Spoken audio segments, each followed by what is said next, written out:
Welcome to the Red Rose Film Club, a movie podcast that examines the wide world of cinema through a perpetually lefty, pinko commie, soy boy cuck, Antifa super soldier filter. But more specifically, we love movies and want to create a podcast that would appeal to the disparate tastes of our liberal, leftist, socialist, communist, Marxist, and Leninist friends. Red Rose Film Club is for leftists of all stripes who don't know what to talk about at parties other than movies and politics. My name is Craig. I work in public education and am passionate about social justice and workers' rights. My tastes range, but mostly exist on opposite ends of the highbrow, lowbrow spectrum. And I'm with... Hey, I'm Hal. In 2024, I'm switching it up and I'm taking it back to the basics. I'm a socialist trying to grapple with our world by reflecting on it through art, theory, and the will of the people.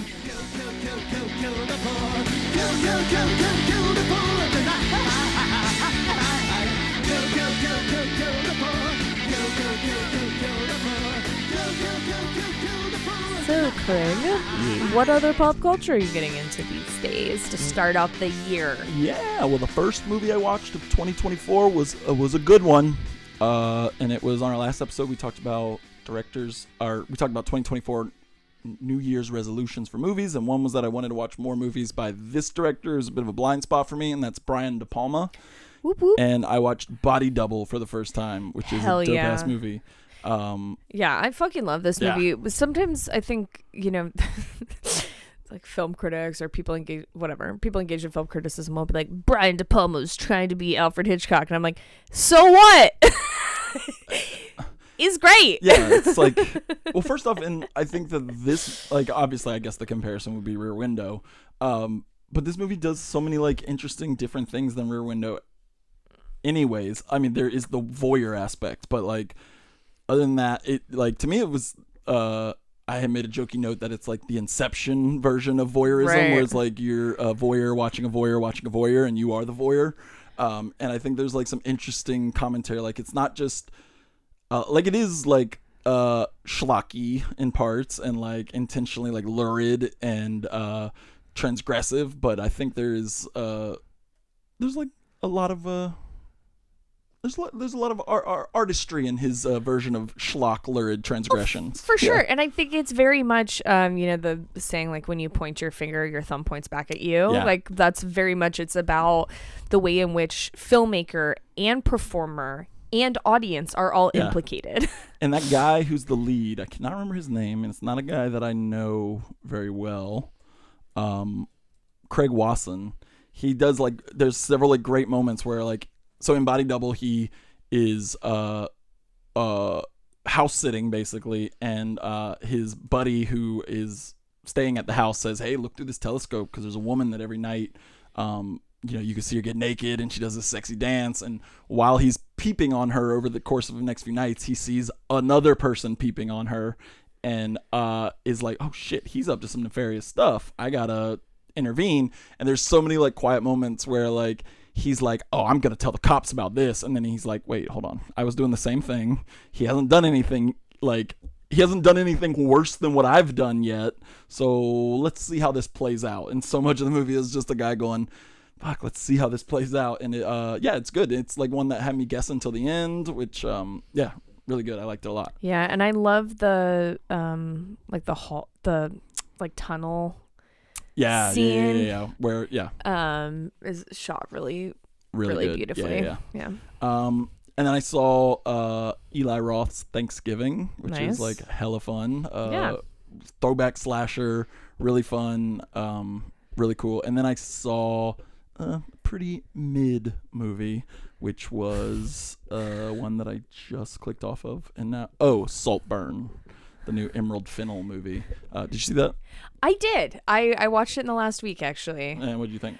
I think it's an interesting, we've talked about before that kind of where you see a movie in like the critical trajectory of like discussion amongst it online and in film criticism and people that that love film have seen it. For me, like where I catch a movie in that trajectory of assessment, backlash, etc., really affects how I view the movie. I did not see this movie in theaters because of feedback I was hearing. Yeah. I watched it this weekend, and I liked it a lot more than I expected to. Yeah, and I didn't know anything going into it, and I just thought it was kind of aimless, and at the end I was just like, okay, it was a fun watch. I thought what would have made the movie better is if we knew he was a liar from the word go.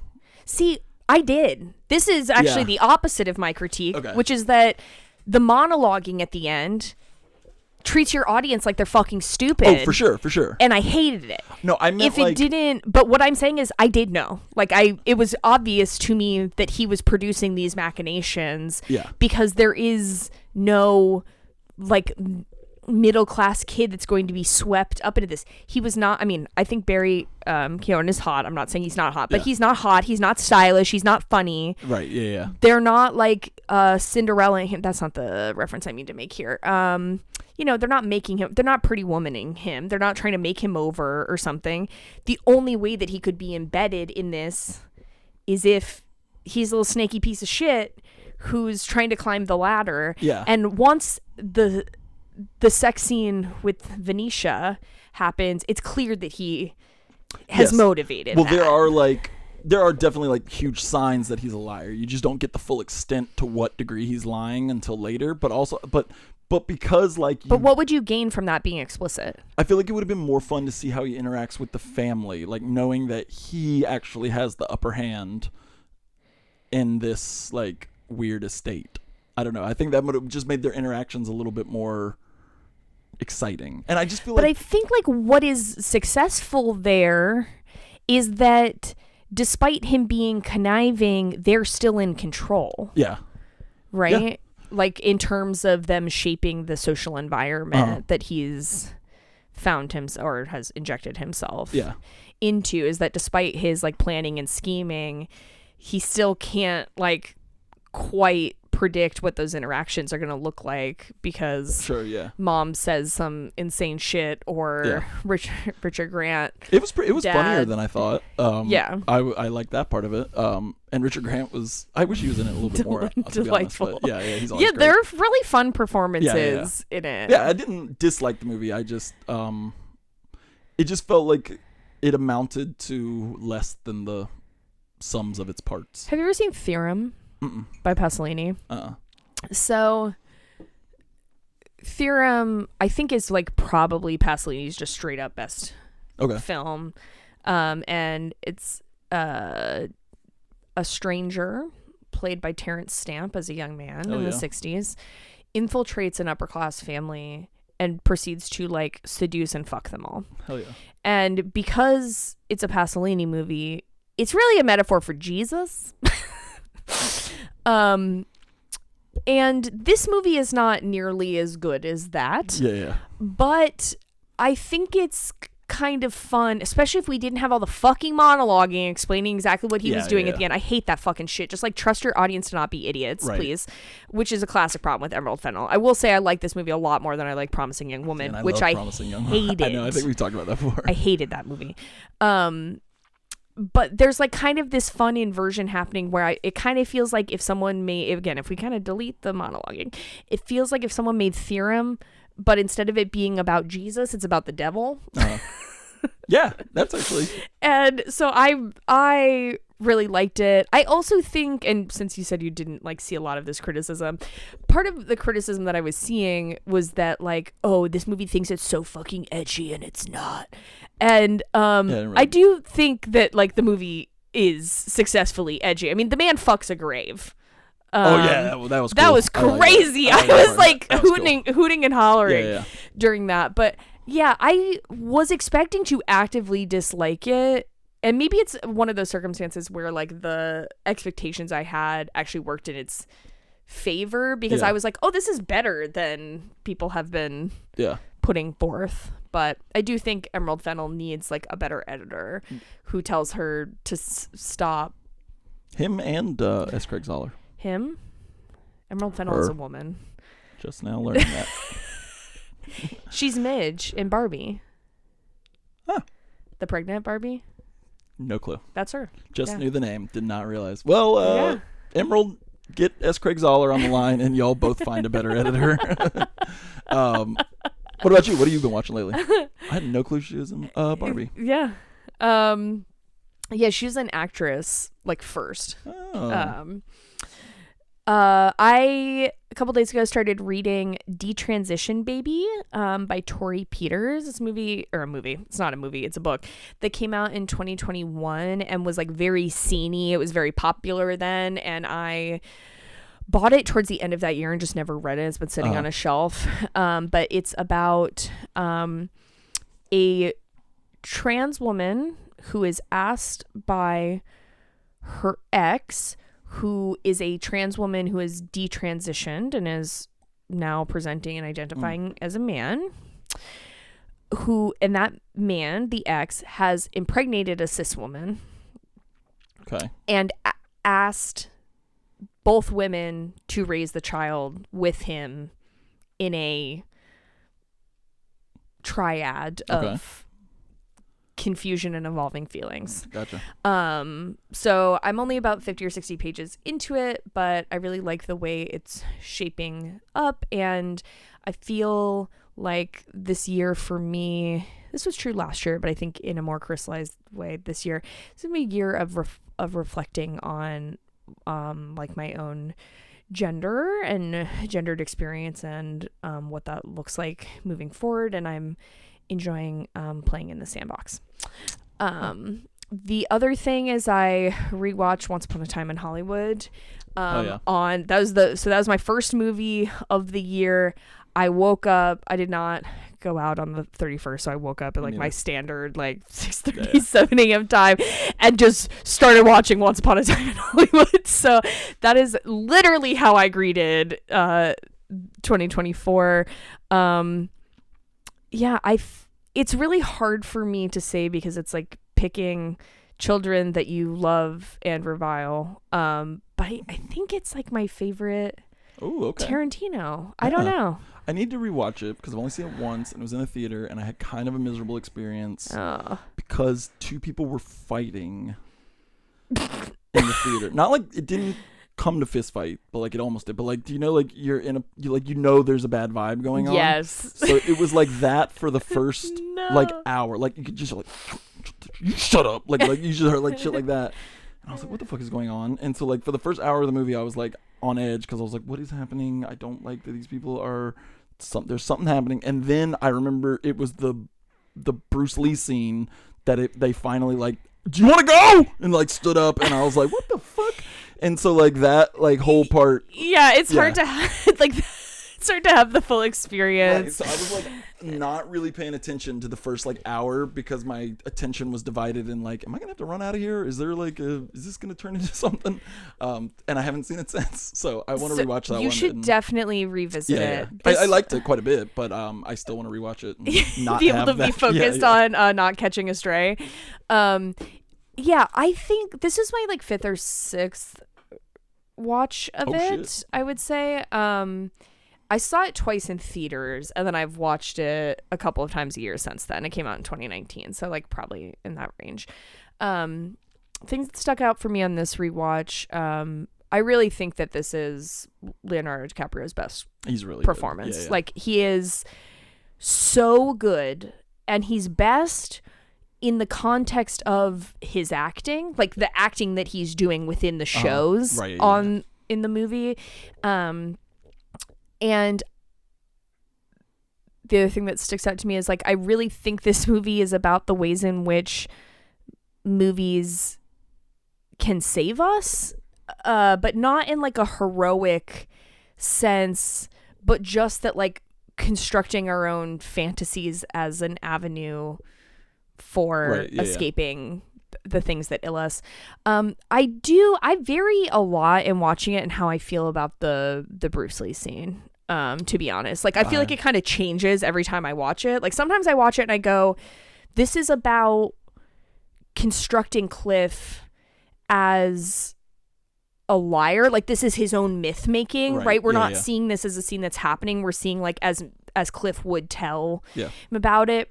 Sometimes I feel like maybe fucking Tarantino had some weird axe to grind about Bruce Lee that is not clear to me. Yeah, well, he always has an axe to grind, so.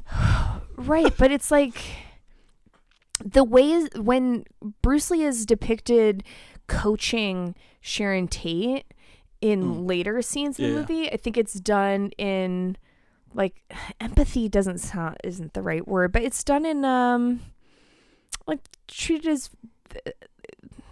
as humans, and not as like a facade that violence is being projected on, which makes me think that it is a scene that is about the way Cliff conceives of their interaction, engaged in his own myth making. But I don't know, I still don't fully grok like what is intended there, to the extent that filmmaker intent matters.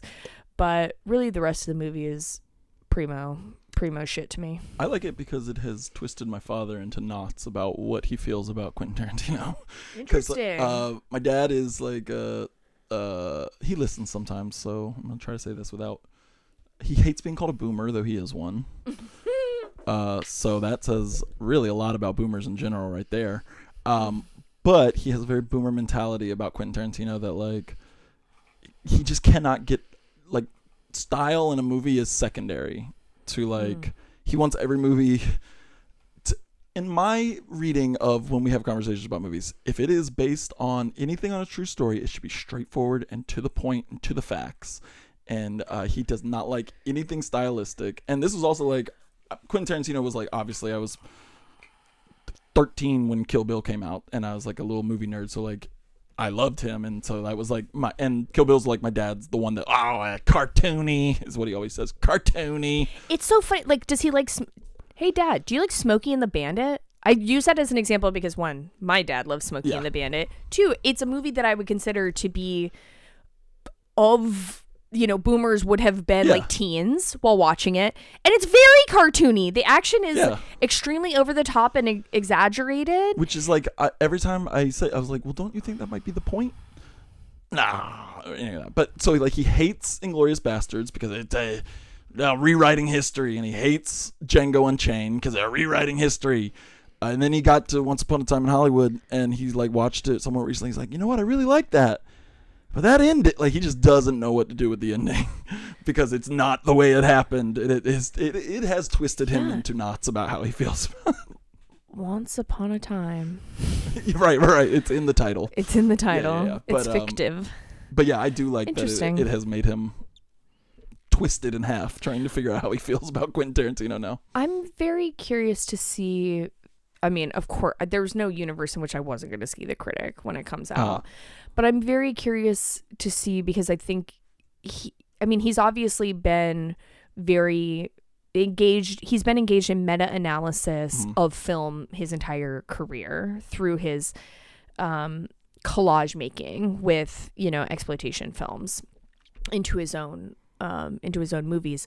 But with Once Upon a Time in Hollywood and potentially The Critic, depending on what that form that ends up taking. That's the name of his next thing, yes, right? And it's supposedly his last. Yeah. Which I call bullshit on. It's like, but very explicitly about Hollywood. So I'm excited to see what that evolution looks like. Yeah. I do think something that I would say is a strength of Tarantino, but is clearly operating as like a limiting factor in him, is that because he does love cinema so much that he gets overly wrapped up in the rope of self-reflexivity, and that's what's happening with this saying, this is going to be my last movie. Directors, when they go bad, they ruin their own legacy because they stop making movies. And it's like, there are lots of examples of people that made movies for a long time, including like very obviously and most recently Martin Scorsese, right? But it's not only him. I mean, there's lots of there are many French directors that made movies for a long time, and it's like, that's so much his strength, his ability to be reflexive about cinema, that like maybe he's just doomed for it to be like, you can't have the good without the bad, right? So for it to be a meaningful movie about film criticism or whatever form this is taking, he just has to shoot himself in his own foot. Like I don't know, but we'll see. I mean, I'm definitely gonna see it too. So yeah, but let's move on to our current events. What's going on in the world that's either got you celebrating or living in despair? So, one of the last congressional acts of 2023 involved President Sleepy Joe Biden, signing into law Come on, Jack. the upcoming year's defense bill, which was like an appropriations act. But part of that appropriations act was a continuation of the Foreign Intelligence and Surveillance Act, FISA, and specifically extending Section 702, which is the part of the FISA that allows the federal government to survey, specifically as written in the text of the act, foreigners overseas. Okay. But in the 2000s, there was an adjustment to the text of this to basically make it extremely expansive and to be able to allow the government to do backdoor surveillance without warrants of American citizens' communications with people outside of the country, like on the basis of terrorism, right? Of preventing terrorism. So this is a problem for a lot of reasons. Like, it's anti-democratic. And we know the Brennan Center for Justice released a report in November 2023 reviewing some of the recent abuses committed under Section 702, including there were 171 warrantless communication searches of racial justice protesters and organizers under this section, that the government uses this section to do batch searches for journalists, meaning they're just like looking at the communications of journalists, regardless of whether or not like there's reason to. There's reason to, or it means, due process just doesn't exist. They do this for immigrants. They do this for mosques. And a whole slew of our other parties are affected by it. So I just wanted to draw attention to that, because the gifts of 2001 just keep on giving. Hell yeah. How about you? Mine is not nearly as serious, but it's very serious to me, and I want to complain at you about baseball for a while.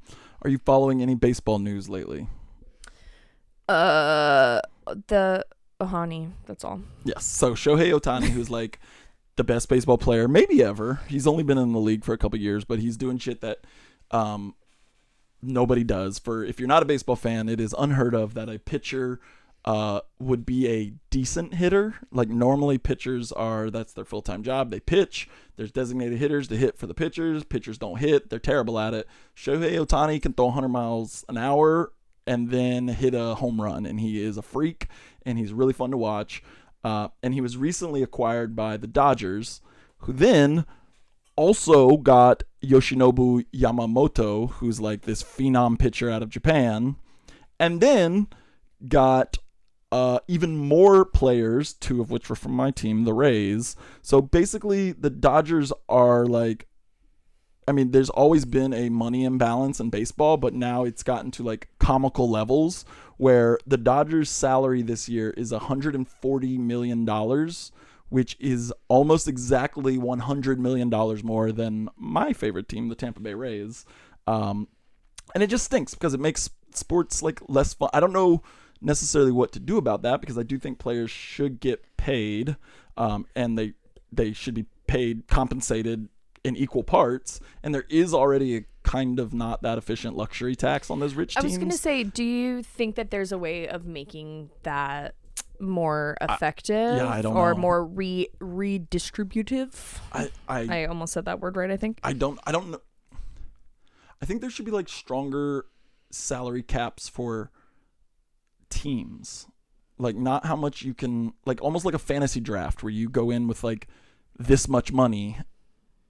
Do you know what I mean? Like, you're allowed to your yearly salary. I mean, this is just like spitballing, and I don't know shit about money, so I'm talking out my ass. But like, does that make sense? To like not a salary cap on what you can pay players, but on what but that would then turn into like ways to fuck the players.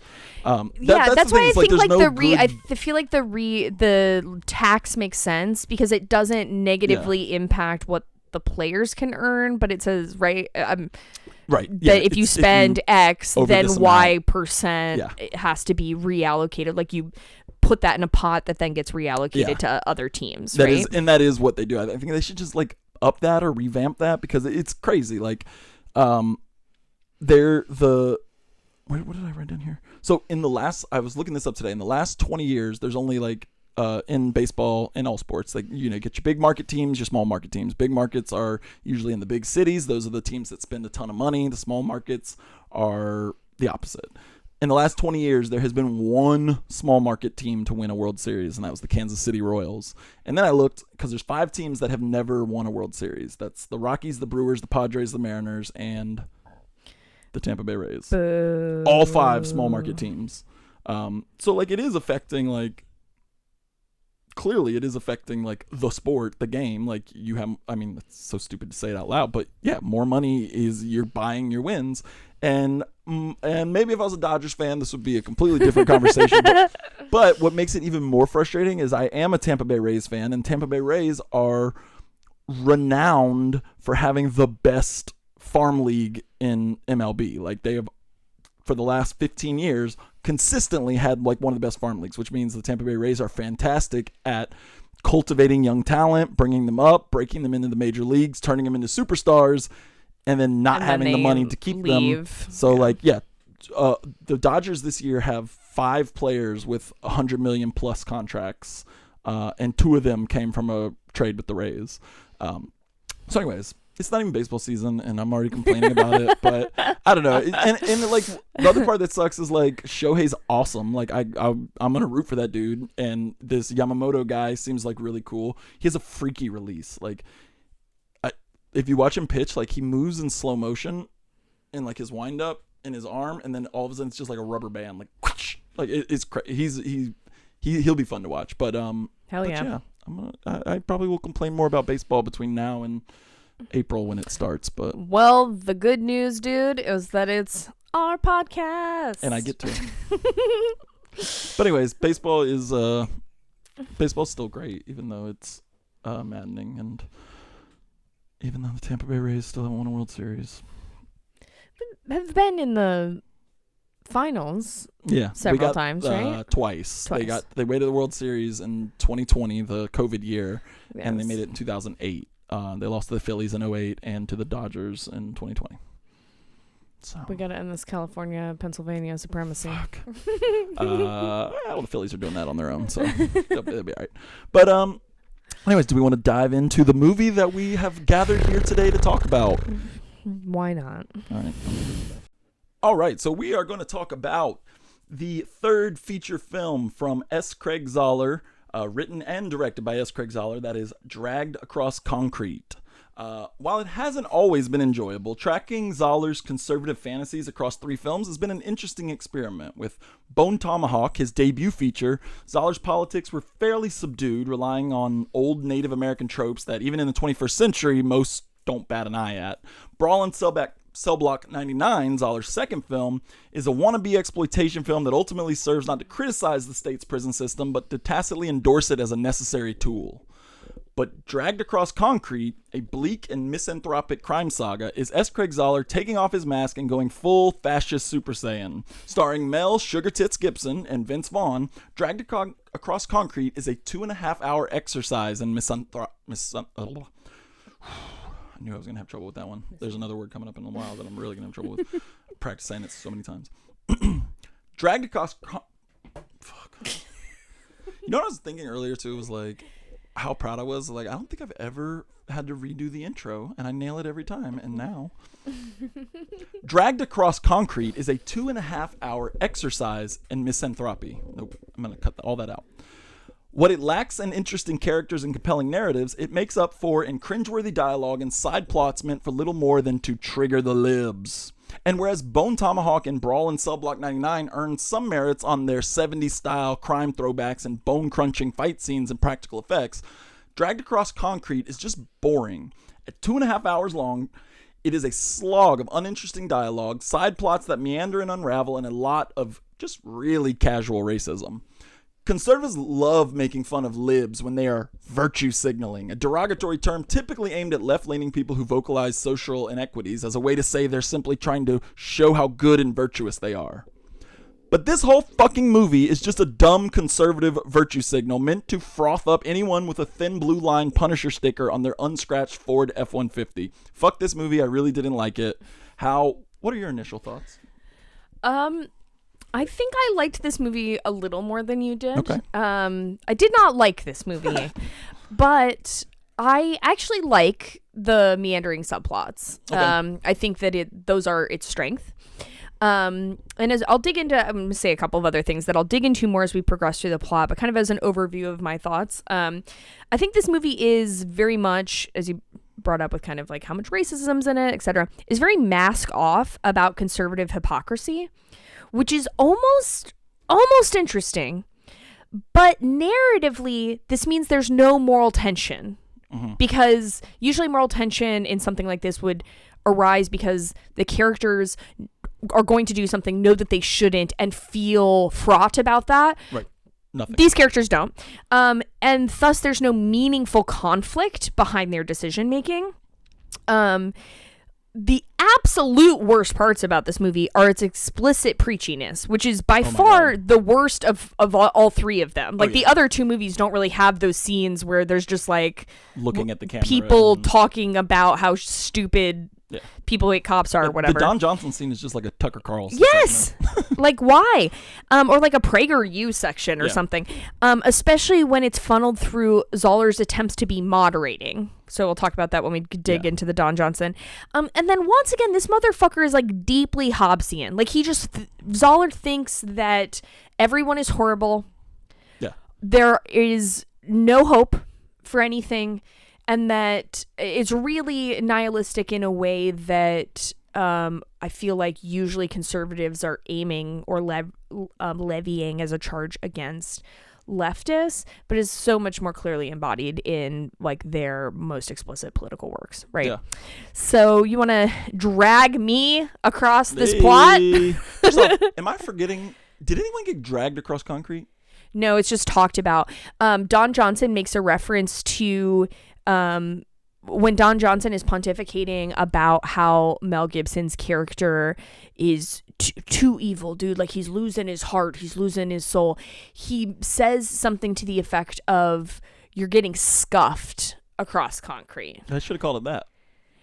Scuffed across concrete. So I think that the point is that doing this work having the effect of dragging their spirits across concrete instead of being scuffed by it. But it's, they don't, there is no reflection on their spirits. I don't feel like I feel like the movie not by the characters themselves. No, that's what I'm saying is that they don't feel any moral tension about what they're doing. Right. So there's no like dramatic weight to it. If they were saying like casual racist shit and there was some sort of like Deus Ex Machina moment about like that coming around and becoming like, but it's not. It's just like they're just racist and say racist shit, and that is just how it is in this movie. So fucking annoying. So there's not a whole lot of story in the film. In short, it takes place in a fictional city of Bulwark, which I think was a way to like dodge any criticisms of things that might look a little too similar to shit we've seen in the news. Yeah, like, I think it's just trying to generally be in the northeastern United States. Which is like, because if you put a city in it and it's about police brutality, then it's automatically going to be like, oh, what about this person that was killed by the police in that city, or this person? If you put it in a fictional city, then you don't have to reckon with that. It takes place in the fictional city of Bulwark. It's about two cops, one played by Mel, the Jew started all the wars in the world, Gibson, and Vince Vaughn, who are suspended after being caught on video stomping on a suspect during a drug raid. Having been suspended for 6 weeks, which is 6 weeks, come on, like that wasn't even I was like, make it a little bit longer. There's got to be some sort of stakes. The two come up with a plan, the details of which mostly involve sitting in a car to rob this infamous criminal named Vogelman. One of the most uninspired antagonists I've seen in a movie. Mixed up in the plot are Henry, a recently released convict trying to get back on his feet, and his cousin Biscuit, played by Tori Kittles and Michael Jai White, who are doing... actually, I kind of like both of them in this movie. Yeah. And like all of S. Craig Zahler's film, the plot goes sour and erupts in bursts of nightmarish violence. So yeah, let's talk about the initial kind of like catalyst scene, which is I found very interesting in the way that they are going to depict police brutality. Yeah, that was my lead into this movie. Is that, so what happens is they're engaged in a stakeout on a fire escape where another cop who's pretending to be a like a plumber, electrician or something, a service worker, is trying to get into a drug dealer's apartment that they're trying to catch. And then when the guy attempts to escape, when the perpetrator that they're trying to catch tries to escape, Mel Gibson stomps his face basically, and then they handcuff him to the fire escape in order to go in and then catch his girlfriend and try and uncover the money or the drugs or the guns or whatever the fuck, right? So I think it's very interesting that the form of police brutality that they elect to depict here is something that is pretty rote, which is not to say, listen, a cop fucking stomping on your head absolutely is unacceptable, right, and misappropriation of use of force. It's horrible, right? But like, I think it's a very interesting choice made by Zahler to depict a relatively speaking, low intensity version of police brutality, as if he's trying to say, like, this is what most police brutality looks like, but he's not taking it from the advantage of that shit happens every day, man. He's taking it from the perspective of they're being so overpunished. Their punishment is disproportionate to the acts that they have committed, and it totally ignores all of the lasting injuries and impacts that police brutality have on people's lives. And the movie goes out of their way to say several times, well, they get results, like, kind of saying, well, sometimes you gotta stomp on a motherfucker's head if you want to stop crime or whatever. Right. But yeah, like, if you're gonna make a movie about police brutality and you want to be this fucking glib about it, then at least show it the way that we all know that it happens. But they don't even have the like gall to do that. It's just... Right. They're being punished. Also, I would say they're generally, the way they're punished for it, suspension without pay, pending an investigation, all of this. These are the ways that we sometimes, not even always, sometimes see cops punished while undergoing investigations for people they've murdered. Okay, like, this is not happening on a fucking large scale for cops that are engaged in, again, what is relatively rote police brutality. I went and found some data because I was like, I have to like look this up. There's a professor named Philip Stinson at Bowling Green who maintains data on outcomes associated with police brutality. So obviously this is not like everything. But for instances where we have data about people were charged, right? Or where an investigation was conducted, less than 2% of law enforcement officers who killed people were charged with a crime. That's crazy. So like this idea that like there's this massive abuse of power in terms of cops who are crushed under the wheel of an investigatory process is fucking bullshit. Yeah. It's also crazy, I'll say, the thing here is that a police union or PBA, Police Benevolent Association, which is what most cop unions are called in the United States, is never mentioned. Like, they don't talk about lawyer. I'm like, this is fucking bullshit. Don Johnson like throws it out really briefly in that scene, but like never any other mention. Like, yeah, that's the whole reason police unions exist, is to keep fucking shitty cops back on the streets and shit. Right, is to defend their extrajudicial violence. Which, make that movie. You would have loved that more, S. Craig Zahler, to make a movie where like the shitty cops get to keep kicking people's heads in. Yeah, it just is, and this is kind of what I meant when I said this movie is like very mask off about conservative hypocrisy, is because we repeatedly see scenes where they are justifying, by they I mean Vince Vaughn and Mel Gibson's characters are justifying their actions. Even Don Johnson's character as like the chief who is telling them that they're being investigated and suspended, even when he's saying things like, hey, Mel Gibson, you should be concerned and kind of reflect on how you're changing since we were partners, he's still saying, well, you got to be careful because it's not really wrong what you did. It's mostly wrong that people recorded you. And now you have to be aware, and anything will get you canceled these days. Well, let's go ahead and talk about that, because I think what Don Johnson says in that moment, we have to remember that he's saying this to Mel fucking Gibson. And to me is the most atrocious line in the whole thing, because it is clear S. Craig Zahler is running defense for Mel Gibson here and giving him a PR campaign. So I just want to read so they stomp this guy's head in. It gets caught on video. They get called into their boss's office, played by Don Johnson, for one scene. Like, what the fuck does does Craig Zahler like have all these character actors that showed up for the most thankless goddamn scenes, like Fred Melamed? Like, what the fuck? But okay, so Don Johnson says this to him: like cell phones, politics are everywhere. Being branded a racist in today's public forum is like being accused of communism in the 50s. Whether it's a possibly offensive remark made in a private phone call or the indelicate treatment of a minority who sells drugs to children. The entertainment industry, formerly known as the news, needs villains, which like nailed him, Zahler. And that's the part that the fact that he's saying that line specifically about whether it's a possibly offensive remark made in a private phone call, I don't see any other reading than this is like explicitly about Mel Gibson. Like, yeah, it's absolutely a defense of Mel Gibson and justifying on a meta level him being in this movie. Yeah, for sure. Which, do you mind if I go in a little bit? Yeah. So let's just talk about Mel Gibson, because I feel like maybe now it's been almost 20 years since like he had his initial blow up that should have derailed his career, but turns out didn't. That maybe some of like the things he said and done are kind of lost to time. So let's just like go over the two big things here. So to most decent people, Mel Gibson has been persona non grata for the better part of 20 years now. And here's why. In 2006, Mel Gibson was pulled over for drunk driving. This is just shortly after the success of Passion of the Christ. He's kind of at the top of his game at this point. And in this stop, Mel said some funny stuff, like drunkenly calling a cop sugar tits, and some not so funny stuff, like saying the Jews are responsible for all the wars in the world.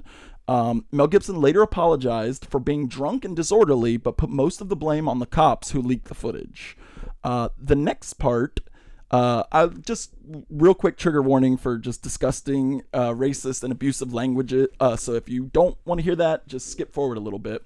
But in 2011, following his divorce from Oksana Grigorieva, a series of audio phone calls and voicemails were leaked by Oksana. And in these calls, at one point, Mel berates the mother of his children for dressing in a way that he disapproves of. It's telling her that she looks like a pig in heat, and then says, if you get raped by a pack of N-words, it will be your fault. And in other calls, Mel was even more vile. And here's a quick excerpt of their recording where Oksana says, "You were hitting a woman with a child in her hands. You, what kind of a man is that? Hitting a woman when she's holding a child in her hands, breaking her teeth twice in the face? What kind of man is that?" To which Mel Gibson says, "Oh, you're all angry now. You know what? You fucking deserved it." And later on in that phone call, he says, "I'm threatening you. I'll put you in the fucking rose garden." So yeah, this is the man, those calls recorded in private, saying some possibly racist things.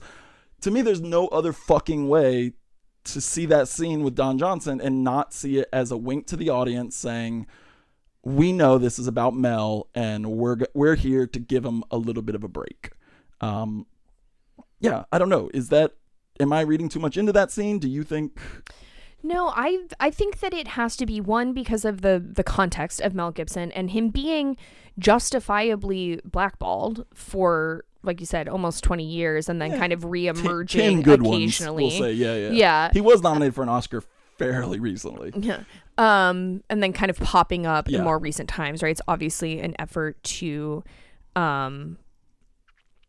cleanse him of his prior sins, right? Of which he has never really apologized for. Not at all. Yeah, and then in being in a scene like this, it's very evident that it's that there's no apology tour coming. Yeah. But also, I think the fact that most of the rest of the movie is not all of it, but is not as explicitly preachy, right? It's more like once they're kind of on their quest, we get a lot less monologuing about racism or the ills of news media or whatever, or how girl singers sound like boy singers. Yeah, so I just Fucking think lame. There's like that it is so explicit, so concrete, so foregrounded. Like it's hard not to interpret it as anything but being driven by an attempt to launder Mel Gibson's past or make excuses for it. Yeah, and again, he has not apologized for these things. He's given like PR apologies where he kind of shifts the blame and has said the that's not who I am type thing. But that's exactly who he is. Do you know who Hutton Gibson, his father, is?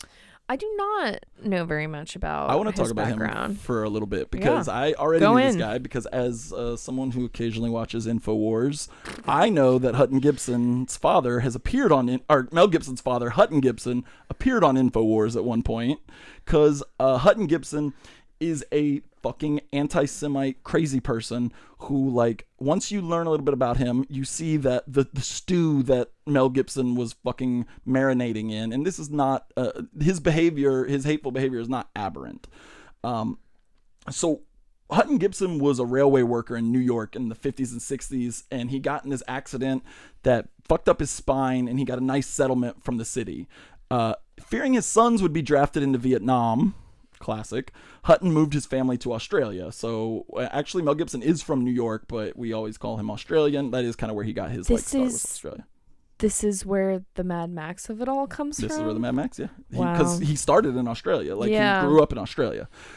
Mel's mother was Anglican, but Hutton Gibson was a virulent and toxic Catholic extremist. Actually an ex-Catholic extremist, because in the 1960s, when the Second Vatican Council convened to essentially update and modernize the Catholic Church, this outraged Hutton Gibson and others like him, and he became a sedevacantist. I'm having a hard time with that one. That was the one I practiced before we started. There are a lot of syllables in that horrible term.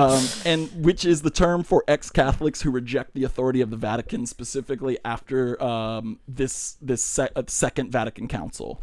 And these rejections of modernity belied stronger, more troubling beliefs in both Hutton and Mel.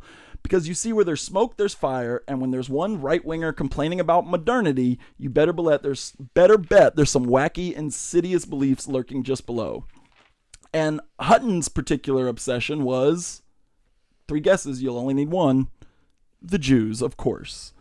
In 2003, Hutton Gibson gave an interview to the New York Times where he questioned the number of Jewish people killed in the Holocaust, saying, "Go and ask an undertaker or the guy who operates the crematorium what it takes to get rid of a dead body. It takes 1 liter of petrol in 20 minutes. Now, 6 million?" In 2004, Hutton appeared on a radio show called Speak Your Piece with Steve Fierstein, where he said a lot of atrocious shit, and I'll just leave you with this one.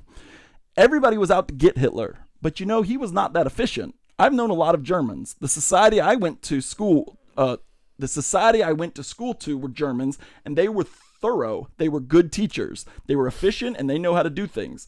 If they had set out to kill 6 million Jews, they would have done it. But all we hear about is Holocaust survivors. Oh, we know it happened because over there is a survivor. Oh, my mother and father were survivors, they say. This is absolutely ridiculous, and the Holocaust, it's all, maybe not all, fiction, but most of it is. And that was before he went on to complain about why are there so many Holocaust museums in the same interview.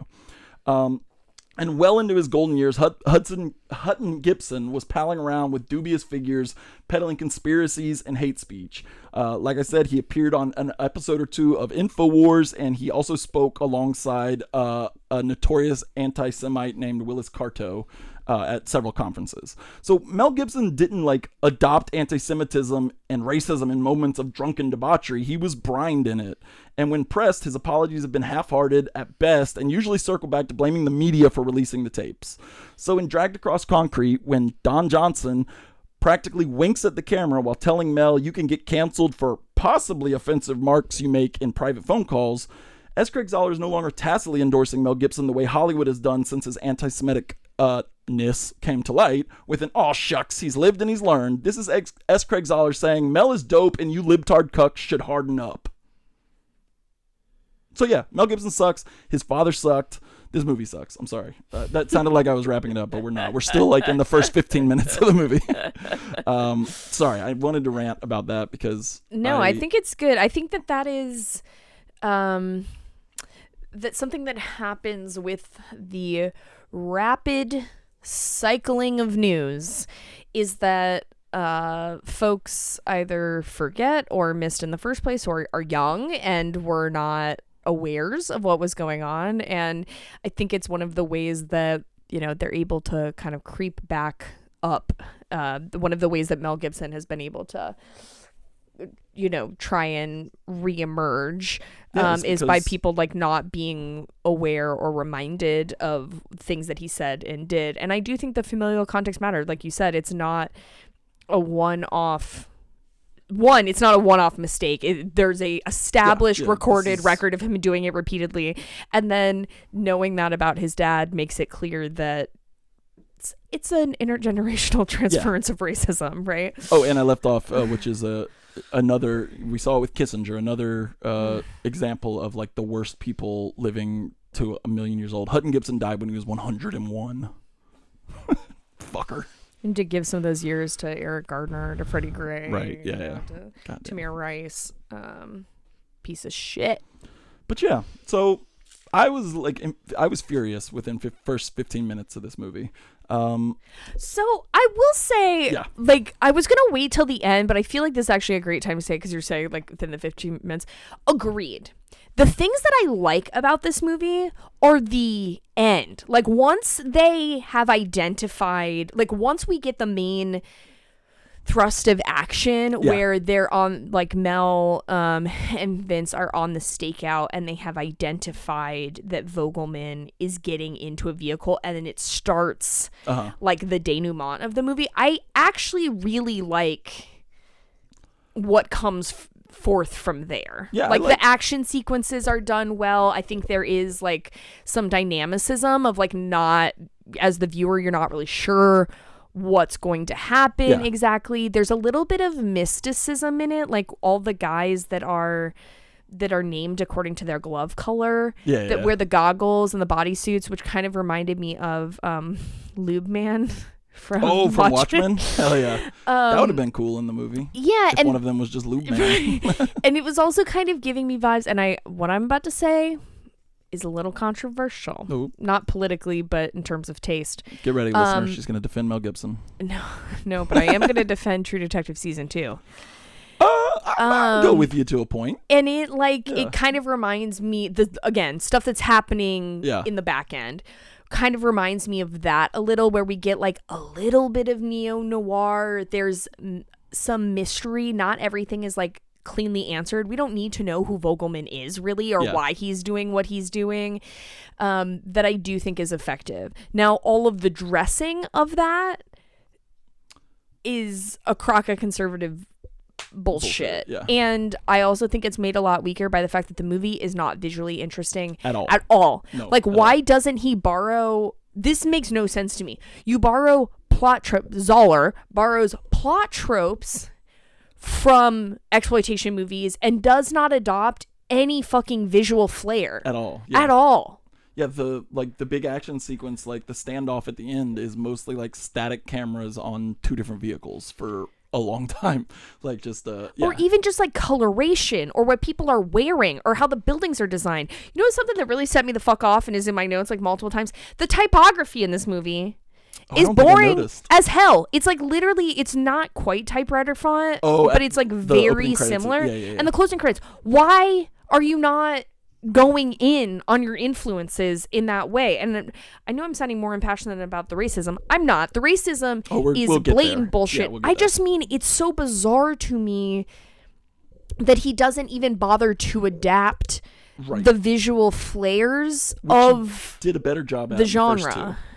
I think they're still not for sure good. The first one. Yeah, Bones Tomahawk is definitely the flashiest and like the best looking one. Yes, and the second one more so. There's a little bit more dynamics in terms of like the setting, like that there is something intriguing and menacing about like the way the prison is constructed, and that we don't quite understand exactly, like it's confusing, right? We're not exactly sure spatially where we are at any given point in time. That was the other thing. The spatial, like, it could have been so much more tense in that shoot off scene if we had a better understanding of where Henry was and like what he was doing and when he was waiting on his moment to like jump in. But he just kind of goes away for a little while and then comes back, and there's just no tension. Like he was there the whole time. We just don't see him. And there's just like so many easy opportunities to kind of ratchet up the tension a little bit that are just kind of fall flat. Yeah.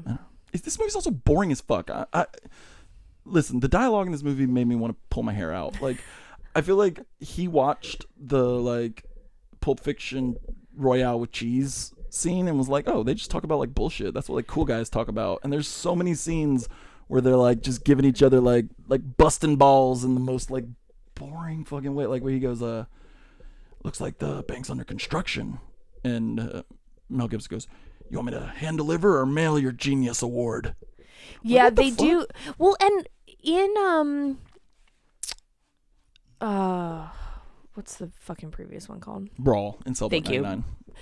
Brawl in Cell Block 99 has some of that, what I would consider to be, which is it is very Tarantino. It is very kind of that era of market of exploitation films, but then it's like the like kind of postmodern interpretation of that, where people, especially the men, all talk in this very put upon way that is also kind of drawn from a Western, right? Where people talk in lessons and riddles and clues and are kind of intentionally evasive with the way that they speak. And he does that in all three of these movies. Yeah. But in this one, it's like the writing is worse or something, and it doesn't punch as hard.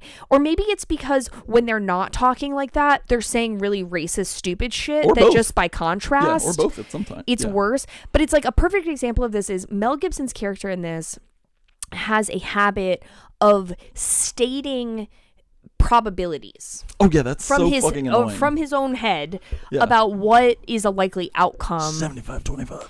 Yeah, let's say 50%. I did like that time where he says 50%, and Vince Vaughn's character Tony says, "Well, in a dichotomous outcome, that means nothing." Right? Like if there's only two options, like you saying 50%, but look out the window for like something adorable. Is not meaningful at all. Oh, I see. I got my wife skates for Christmas, and she's been practicing every day. And we just glance out the window and see her skating around my cul-de-sac. Nice. It's very adorable. We should all aim to develop new skills, and man, that's the hardest thing. I appreciate it. Commitment to new things I want to do. Well, let's talk about the racism a little bit more explicitly, other than like the setup of the movie. And I guess a good way into it would be the scene with Laurie Holden and the daughter character, which is like the most... Okay, I was watching this movie and my wife walked in and was like watching it while they were talking about this part, and then she went, wait, are these the protagonists? And I was like, yeah. And she goes, these are the people we're rooting for? Because their conversations are just so like... It's not even the fact that what they're saying is so racist. It's that it's being presented in a way like, we all know this. Like, right. This is just standard fact. We're just stating facts. Or again, that it's... Yeah, I'll let you say.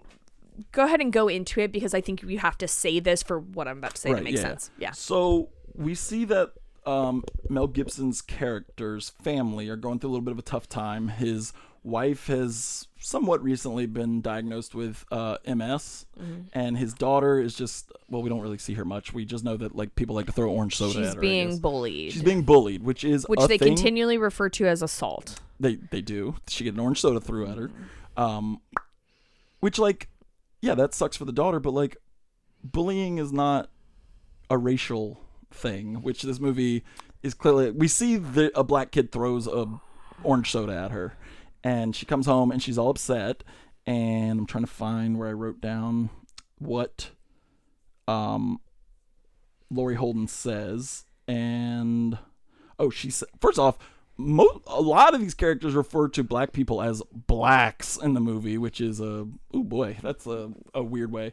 Right. So Laurie Holden first tells Mel Gibson that she was attacked by 4 blacks, is what she says when he gets home, and then insinuates that they need to get out of this neighborhood because their daughter is getting more womanly, and that the black kids are going to start getting different ideas, leading to the funniest line in the movie, which was Laurie Holden, who was an ex-cop, saying, I never thought I was a racist before living in this area. I'm about as liberal as any ex-cop could ever be, which I feel like S. Craig Zahler was like, pin down, honey, I crushed it today. And I don't really know what we're meant to do with that line. So I think that what's happening there. So have you ever heard of this book, Racism Without Racists? I don't think so. By Eduardo Bonilla Silva. He is a sociologist. He was the president of the American Sociological Association for a while. His research is compelling and interesting, but his kind of most famous book within sociology is called Racism Without Racists, and it is about colorblind racism and how it as an ideology is spread rhetorically. And there's a lot of nuance to the arguments that he makes, but really the overarching thing is basically the idea that I'm going to use the word launder again. I talked about how this movie is trying to launder Mel Gibson. I think this is what colorblind racism is trying to do, is launder old racist ideas and present him as not racist. Right. That the core ideas have not changed at all. Yeah, I mean, but that their interpretation is now presented as just, where it was previously maybe starting to be understood as unjust, where it is not racist, where it was previously maybe starting to be understood as racist, right? Yeah, and J.D. Vance and that stupid book he wrote where he complained that it's not racism, it's what did he call it? Cultural anxieties, like that kind of shit. Hillbilly elegy. Yeah. And so I think what it's doing here is Zahler's trying to present the idea that these are very normal, fair, and just interpretations of their circumstances. Yeah. And so it can't be racism, because racism is only if it's unfair, unjust, and not reflecting their circumstances. And so I think it was that line where Mel Gibson's wife says, "I never thought I was racist before living in this area. I'm about as liberal as any ex-cop would be." The referent or the signified is so fucking, it's scrambled eggs, right? Yeah. It's such fucking bullshit.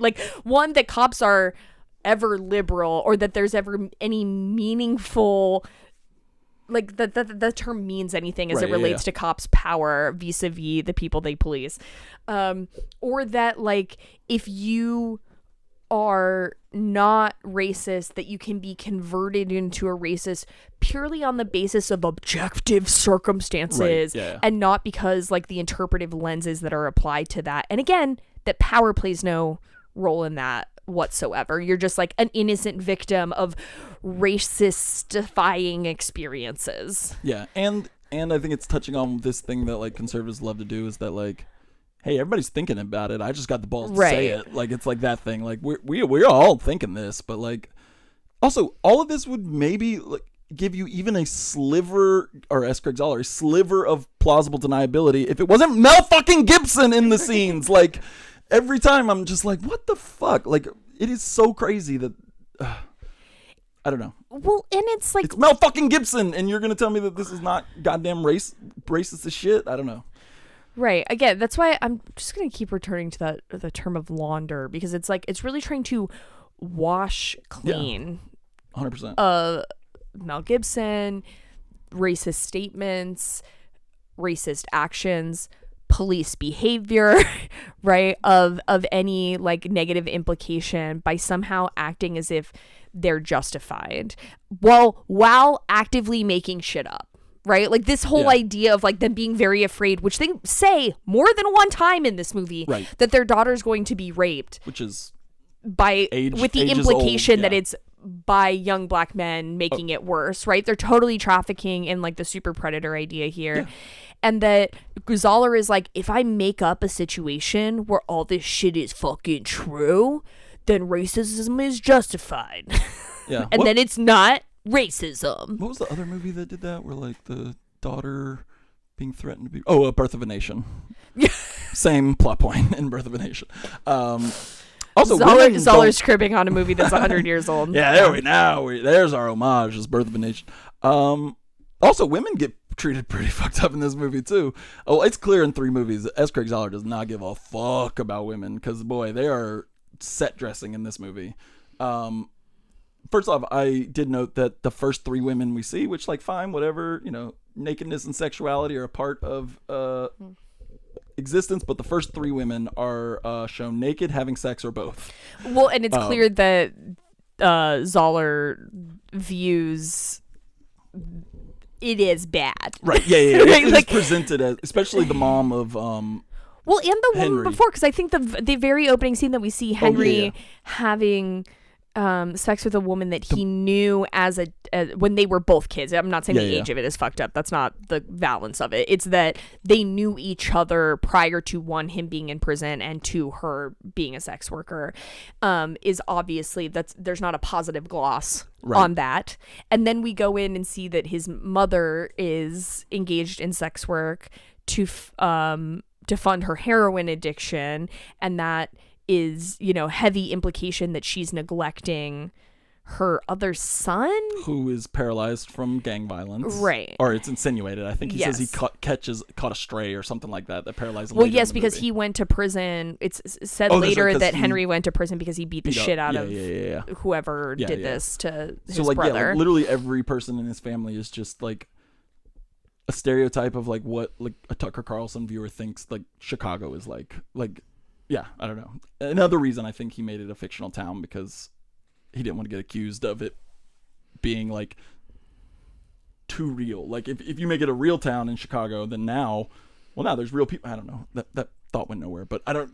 It just bugged me that this was a fictional town. Like, this is not like not Narnia, motherfucker. Just set it in New York or something. Well, I mean, given this Bulwark, I'm sure it's supposed to be Newark, which has. Is, I would say, less so national media, but definitely is a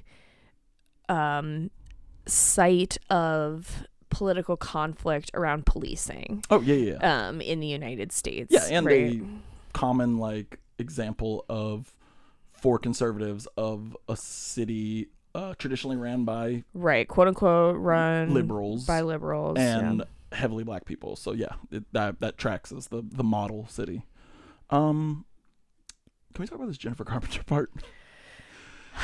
I feel like this was a huge missed opportunity. Like, there's the potential here for something very... Why is she not the hostage?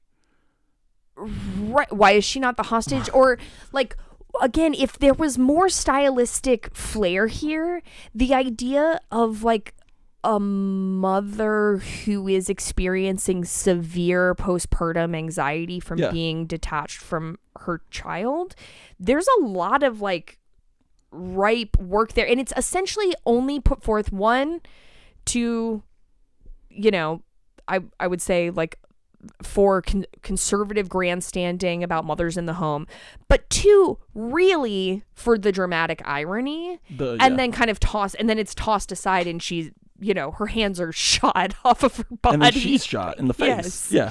Like, that is 100% what I read, this is his little, like, joke about, like, women, stay home and raise the children. Like, you let your stupid lib-cuck husband convince you to go back to work, and look what happened. Like, I 100% think that was Zahler's thing. But, like, if we're going with the other part, that, like, the shock of it, like, it didn't...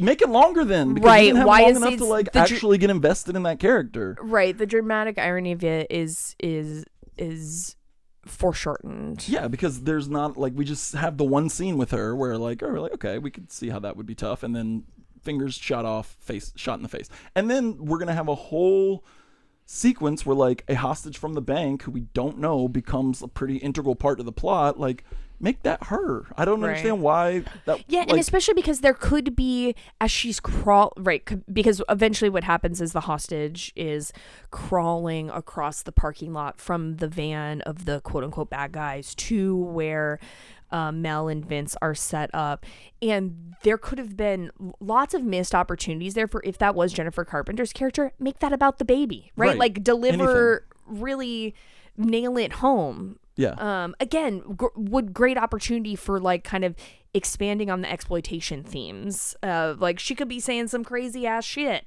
Also, why did she shoot him? Because they told her. Because Vogelman told her to. At that point, she was out. Like, she was like on the other side of the car. She could have just, I don't know. It seemed to me like, yeah, she didn't know who they were. She didn't necessarily know they were cops or whatever.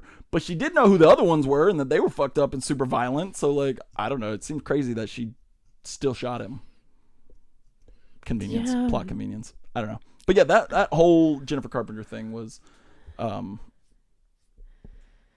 crazy. I don't know. I didn't like her. And also Fred Melamed. Okay. That's an anti-Jewish thing, right? I swear to God. I don't know, because he's not being quote unquote greedy. Maybe I'm filtering it through the Mel Gibson of it all, but he's a fucking banker. And well, I mean, sure, he is a banker, but like he acts with compassion. True. That's right? True. Yeah. And that's true. I feel like if they were trying to do right, then he'd be more concerned about the money, where he's like, do not, like, everyone don't move, right, all of but just the Mel Gibson of it all, and the fact that there's all this other dumb shit in this movie did not, like, I don't know, made me think, like, oh, this is probably it doesn't engender confidence, right, for sure. This is probably an anti-Jewish thing. But yeah, and Udo Kier, what the fuck? He's in it for 2 seconds. What a bummer. All these, like, fun character actors are in it in these thankless, completely bullshit roles. See, I feel like that was a thing that I liked, that I can see the reference point from, like, a kind of exploitation-y neo-noir, where it's just like, you don't have all this big explanation. It's just like, there's the guy that you owe something to, I didn't necessarily that connects want an explanation. I just wanted more Udo Kier, like a chance, like he's literally what's he even doing? He's like delivering a piece of he's how Mel Gibson finds out about Vogelman. Yeah, so he's like delivering, he's a suiter, he's a tailor, he makes suits. Yeah, he's just there for like exposition, and they don't even like make it, like, at least if you're gonna have a character, like a fun character actor there for exposition, like give him like some fun, funky, weird shit to say, and he's kind of boring in that scene. I mean, that is not even top 50 on my complaints about this movie. Oh shit, I lost my spot. Oh, I did just write down this quote because I hated it. Mel Gibson says something's bad like lasagna in a can at one point. Like, what the fuck are these weird ass? First off, is that a thing? Do they make lasagna in a can? Oh, for sure they do. And is it bad? Because I feel like I could fuck up some lasagna in a can. I mean, compared to lasagna in a can? Yeah. You know? But is this a saying you've heard before? No, it's not. It's definitely related to, like we were talking about, kind of the overwrought Tarantino-esque. But I think the difference between what's being issued, again, setting aside, and I know it's a big set aside, setting aside the explicit racism, explicit sexism, explicit transphobia, a lot of times the things like the it's 17% or whatever, or the lasagna in a can, are just not good. Like, it just doesn't have punch to it. And so it doesn't accomplish its intended goal. As a joke or whatever. Yeah. What do they call lasagna in a can in France? Royale in a can. I can't think shit. Brava. So we get to our kind of big climax, which is Vince Vaughn and Mel Gibson have followed Vogelman and Black Glove and Gray Glove and the hostage, as well as Biscuit and Henry, who are in whiteface, which made me that was fucking scream. I would say maybe one of the best parts about this movie is when I realized that they were doing whiteface. They were doing Dave Chappelle sketch. or White Chicks, right? They did. They did like the White Chicks gambit.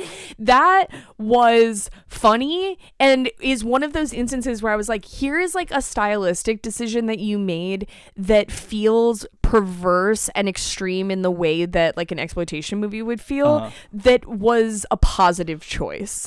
For me. But all the rest of it, I love a good I love a heist movie. Yeah. And I also love like a good mask or a good disguise. And I'm trying to think of what are some. Well, that's what I mean. Is it kind of just had that edge of like, there's something just out of reach here. There's like an edge of mystery that I don't quite understand, like exactly why you did that. But I don't need it to be satisfied. I'm not like, it's not an absence. It just produces a little bit of inquiry that I thought was one of the very few strengths of this shit-tastic movie. Yeah. Made some interesting choices like that at the end. But I did notice Henry's was like dripping down his face. Yeah, he was sweating it off. But it was like, He looked like Rudy Giuliani outside the like Total Lawn skate. Remember when his like head was melting? Yes. Anyway, I didn't have anywhere to go with that other than I thought it was weird. Oh, I did want to say, have you seen Good Time, the Safdie brothers? Yes, I have. Because they rob a bank in blackface, but I think that is more has a little bit more to say with what the plot is getting at, or what are the like themes of the movie about. Yeah, like, I think it the taps white into the people can themes. Kind of. I mean, I think that they're also like idiots. there's a potential for the choice in this movie to tie into the themes, but because any sense of nuance or humanity of black people is totally dispensed with very early on, it fails to live up to that, and instead it's more of a curio. Yeah, it just reads as like a kind of humorous aside. Right. So once they get to like the final location, which is like a warehouse where they're gonna do a car exchange, Henry and Biscuit make their move, and Biscuit gets killed. That was a fucked up scene. That was pretty effective. That like he was saying like tell my daughter something, and then get shot in the middle of that sentence, which I thought was kind of fucked up and effective. And then Vince Vaughn and Mel Gibson roll up on him, and kind of all hell breaks loose, and they have this long standoff, like shooting at each other between the cars, and that's when the hostage crawls over and shoots Vince Vaughn. Oh, I will say something. In the face. Oh, no, I think it was it's in the chest. Is it? Oh. Because he says like because he realizes like instantly he's gonna die, because Mel Gibson starts to take off his bulletproof vest, and he says, I don't want to see what's under there. Yeah. And actually that was one part I did like, was the like I liked his like just immediate like well, I'm dead. Yeah. And also what I thought was really gross and kind of a cool way was the way, except they did it twice, and I was like, all right, you kind of used it over again. But when him and Mel Gibson end up getting shot, and I guess it pierces their lungs, because he like whistles when he breathes, and I thought that was really gross. Like you can hear him like every breath he's taking, like which is kind of disgusting. So then we get this shootout, and I didn't find it that satisfying. I didn't have a lot of idea like where people were. It felt like playing a video game where you just camp in a corner and wait for like someone's head to pop up, and then you're like boink, and there's not a lot of tension in it.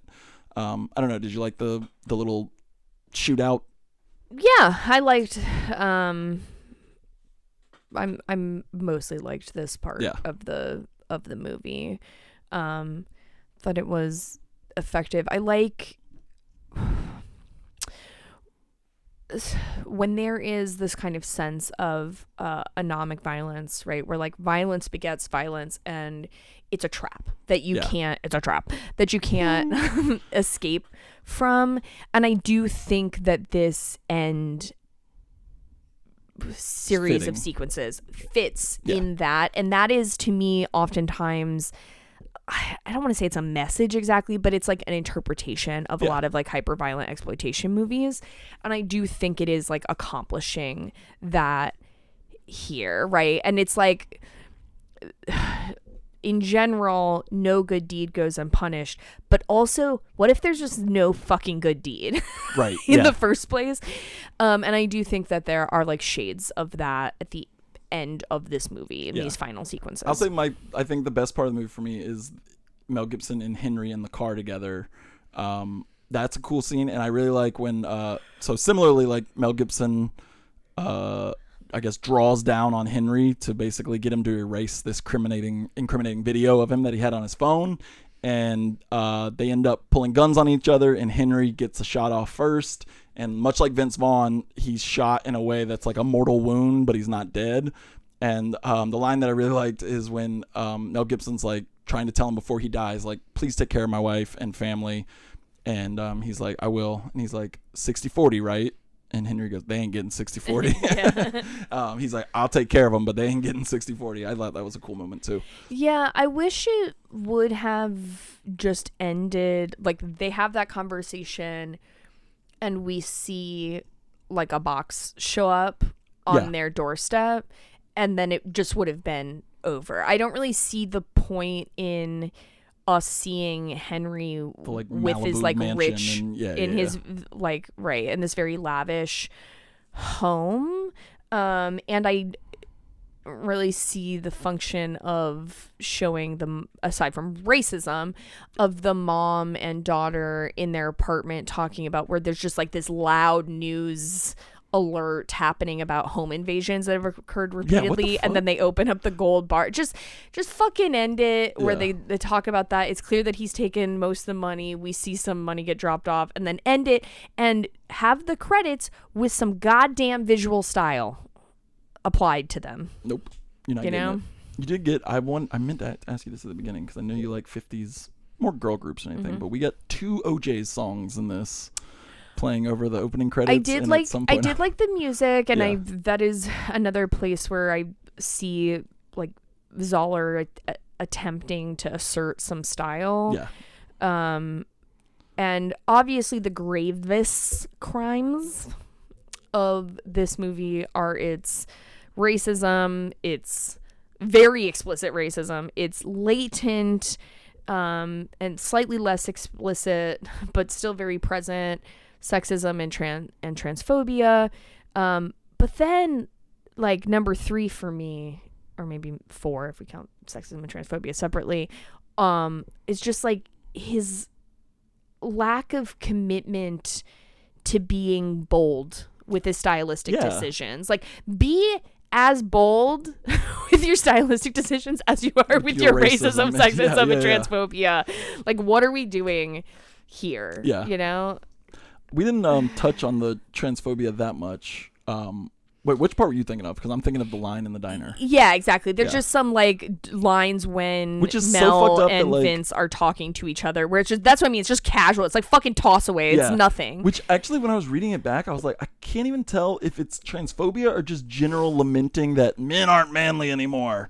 Because what he says is, they're listening to a song in a diner, and he says, "Is this a man or a woman singing?" He says, "Is this a guy or a girl?"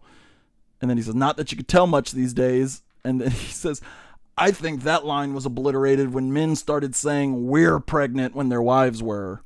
Well, and that's kind of why I'm almost like, it's like the sexism and transphobia are almost the same thing. Yeah. Not that this is always true, but there is some fundamental level at which like violation of gender boundaries at all are like sexism, transphobia, and like, homophobia are all like subsumed under some heading of challenging gender boundaries. A transphobic comment, and then turns into like a, "Hey, stop pretending like you're pregnant with your wife." It's like all of it. It's an egg wash of bullshit. God. You know.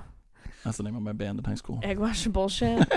On the hand pie of oppression. Hell yeah. Well, what else do we have on Dragged Across Concrete? Anything else we want to add? I feel like this is an unfinished promise. Like, it could have, like, there's a lot of potential in some things here that are all wasted away by like conservative bullshit. The like I don't normally use this term, and now I'm going to use it for the second time, but the like literal virtue signaling in it. Like, conservatives love pointing that out, like, "Oh, you're virtue signaling," but like that's literally what they're doing in this movie, is just throwing out like little pieces of red meat for like hogs to like grab onto and be like, "Oh, I like this movie because they're saying shit that I say with my buddies." It's fucking annoying. Like, and it's just as annoying when like, oh, well, I don't want to equate, like, I hated Adam McKay's Don't Look Up. I don't think anything said in that movie is nearly as awful as the things said in this, but those like throwing out little bits of like red meat to your presumed audience are fucking annoying. Like, it's annoying. It is, and I think like that we should listen to conservatives when they say there is no, Zahler is not presenting some kind of like ideological resolve here. So if we accept on his own terms, which I don't, obviously, again, it's racism, but if you enter in to the vacuum for a moment to try and understand the Zahlerverse. Yeah, the Zahlerverse, right, where he's coming from. It's like, again, it's Hobbesian because like the outcome here is not we act in just ways that are self-evident, therefore the outcomes we endeavor towards will be just. It's like, no, the world is fucking you, so fuck the goddamn world and burn it to the goddamn ground. Steal, you know? Yeah. If they're stealing from you, you steal from them. Like, it is a total bleak, nihilistic interpretation of the world, and is executed in a way that is like fundamentally cruel. Yeah. Yeah, 100%. Like Zahler's conservative fantasies of being able to do whatever the fuck you want whenever the fuck you want. It does kind of seem like the through line is that like men should be manly and like we run the shit. It's right because we're doing it. Like we're right. Yeah. It's right because I'm saying it's right, not because it's attached to like any system of ethics whatsoever. And like ethics don't exist. It's all what's the word I'm looking for? Like not convenience. Like just it's all about expediting your own end. Yeah. Like it's all ends over means. Right. Yeah. The immediacy of like making your point versus actually exploring what the issue is. Right. Or having any commitments other than selfish ones that are vaguely attached to a definition of the nuclear family. But even then, like not really. I mean, we see like the family destroyed and betrayed repeated. Right. So it's really just about self. Yeah. And stop putting Mel Gibson in your fucking movies. Yeah. You listening, Jodie Foster? You motherfucker. What a disappointment. I know. What the hell? But all right, well, that is it for Dragged Across Concrete and S. Craig Zahler. We are now leaving the Zahler verse. Bye-bye. Bye. And we will catch you on the next one. Bye.